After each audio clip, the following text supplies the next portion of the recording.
95% des gens vivent une vie par défaut. Ça a été mon cas pendant longtemps et c'est peut-être votre cas aujourd'hui. Et ce que je voudrais vous dire, c'est que c'est pas de votre faute. C'est pas de votre faute parce que tout simplement le fait de vivre une vie par défaut, c'est une sorte de chaîne qui se perpétue à l'infini dans la mesure où si vos parents vivaient une vie par défaut, il y a de fortes chances que vous aussi vous viviez une vie par défaut et que ça continue encore.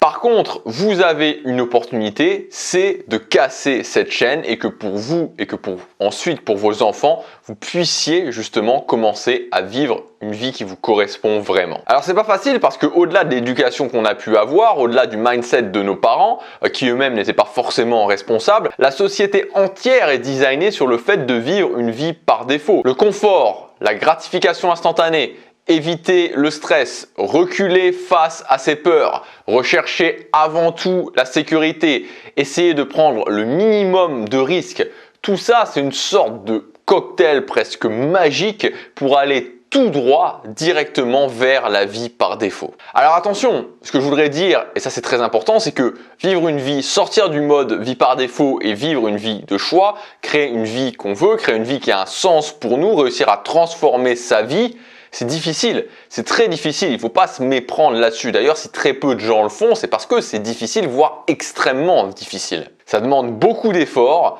après c'est un choix à faire. Moi, j'ai fait ce choix-là parce que pour moi, ça vaut le coup. Et finalement, si on résume les choses d'une façon assez basique, vivre une vie de choix, c'est tout simplement définir des visions, par rapport à ces visions, se fixer des objectifs et atteindre ces objectifs, c'est-à-dire matérialiser du succès dans sa vie. Et en fait, le succès, c'est quelque chose d'assez logique en fait. Et je voudrais prendre un exemple pour illustrer tout ça.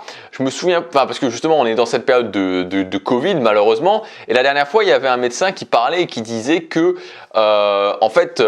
au niveau de l'organisation de son hôpital, c'était au niveau de l'organisation, je me souviens plus, est-ce que c'était à Paris ou quelque chose comme ça, qu'au départ ça se passait vraiment très mal et que maintenant il arrivait plus ou moins, enfin en tout cas c'était avant quand j'ai entendu ça, c'était avant la période du deuxième confinement, hein. Donc je ne dis pas que c'est le cas aujourd'hui, mais c'est pour vous illustrer le propos, qui disait qu'il avait réussi à réorganiser son hôpital et qu'à ce moment-là ça se passait bien, tout simplement. En fait, c'est ce qu'il a dit, c'est qu'on a regardé les autres là où ça fonctionnait et on a fait pareil. Et ça, c'est pour vous donner l'un des éléments du succès et qui fait que le succès est quelque chose de logique. Regardez là où ça fonctionne et faire pareil. Alors dans cette vidéo, je voudrais vous donner 5 choses que vous devez arrêter de faire immédiatement parce que c'est des choses qui agissent comme des liens vraiment qui vous attachent et qui vous accrochent quelque part, qui vous accrochent au fait de pouvoir justement atteindre du succès, qui vous empêchent d'atteindre le succès. Le premier point, la première chose à arrêter de faire, de penser, c'est justement de penser que quelqu'un va vous sauver. Alors peu importe le terme qu'on utilise, peu importe si on pense que c'est une force supérieure, il n'y a personne qui à un moment donné va venir vous sauver. Je ne dis pas que dans le monde, il n'y a pas des énergies, des forces, des choses qui sont à l'œuvre et qui nous dépassent. Personnellement, j'y crois, mais je dis que ces forces se mettent en action à partir du moment où on prend la responsabilité, à partir du moment où on commence à avancer. Si je suis là comme ça, assis sur ma chaise et que je me dis j'aimerais que quelqu'un m'aide ou j'aimerais que il se passe quelque chose ou qu'à un moment donné quelqu'un fasse quelque chose pour moi, ça ne fonctionnera pas. Donc se mettre dans cette idée que personne ne va venir vous sauver et que c'est à vous de prendre la responsabilité. Ça peut sembler un petit peu dur, certes, mais non seulement, selon moi, c'est vrai, et en plus, ça va vous permettre de commencer à prendre des actions et à avancer. La deuxième chose que vous devez arrêter de faire, c'est de penser qu'il y a une facilité, que la facilité existe. Cherchez des méthodes qui sont plus faciles, moins d'efforts, comment je peux faire pour y arriver plus facilement. Tout ça, c'est du bullshit. Tout ça, ça n'existe pas. Il n'y a pas des méthodes qui vous permettent d'y arriver plus facilement. Voilà, c'est un mythe, les méthodes qui vous permettent d'y arriver plus facilement. Ce qui va vous permettre d'y arriver, c'est de développer vos compétences. Ça va vous permettre d'y arriver. Mais voilà, plus facilement, non. Il y a des choses qui s'inscrivent dans le fait d'augmenter sa capacité à avoir des résultats. Il y a des méthodologies, il y a des choses à faire, bien sûr. Mais il n'y a pas de méthode qui vous permettent d'avoir du succès plus facilement. Ça n'existe pas. Vous prenez n'importe quoi, ça vous demandera des efforts, ça vous demandera du travail, ça vous demandera de prendre des risques, ça vous demandera d'être régulier. Il n'y a pas de facilité. Donc il vaut mieux directement s'enlever cette illusion de la facilité parce qu'encore une fois, c'est un frein. Troisième point, c'est de ne pas avoir d'objectifs et aussi de ne pas se les rappeler régulièrement.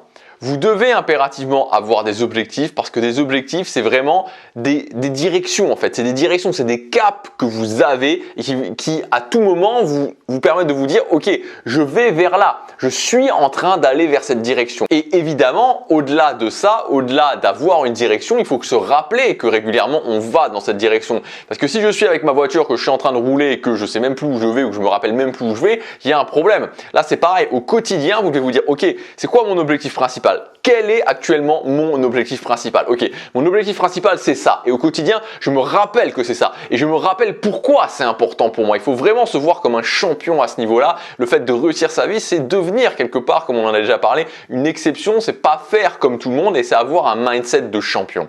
Quatrième erreur, c'est de ne pas prendre l'expérience des autres. Il y a plein de gens qui ont réussi là où vous voulez réussir. Donc, ne pas prendre leur expérience, c'est dommage parce que s'il y a un moyen, pour moi, il y a deux moyens, et j'en ai parlé il y a quelques temps, d'accélérer réellement les choses, d'accélérer réellement son succès, c'est d'augmenter son inconfort. Donc d'augmenter l'inconfort qu'on va avoir dans les choses qu'on fait et de prendre l'expérience des autres. Augmenter l'inconfort, prendre l'expérience des autres, augmenter l'inconfort, prendre l'expérience des autres. C'est les deux moyens vraiment de compresser de façon importante le temps. Et enfin, la cinquième chose qui vous retient d'arriver à avoir du succès dans votre vie, c'est d'écouter l'avis des gens. Donc c'est exactement l'inverse du fait de prendre l'expérience des autres.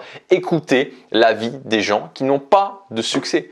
Pourquoi écouter l'avis de personnes qui n'ont pas réussi là où vous voulez réussir? Si vous êtes dans cette recherche d'avoir une relation de couple inspirante, si vous êtes dans cette recherche de trouver un job qui vous correspond vraiment ou d'une façon générale d'avoir une vie qui a un sens pour vous, pourquoi écouter l'avis de quelqu'un qui lui ne vit pas une vie qui a un sens? Pourquoi? Il n'y a pas de raison en fait à ça. Donc soyez très attentifs quand vous écoutez l'avis d'autres personnes. Est-ce que cette personne a la vie que je veux? Est-ce que cette personne a les résultats que je veux? Voilà, j'espère que cette vidéo vous aura aidé. Je vous dis à demain pour la prochaine. Chaque jour compte.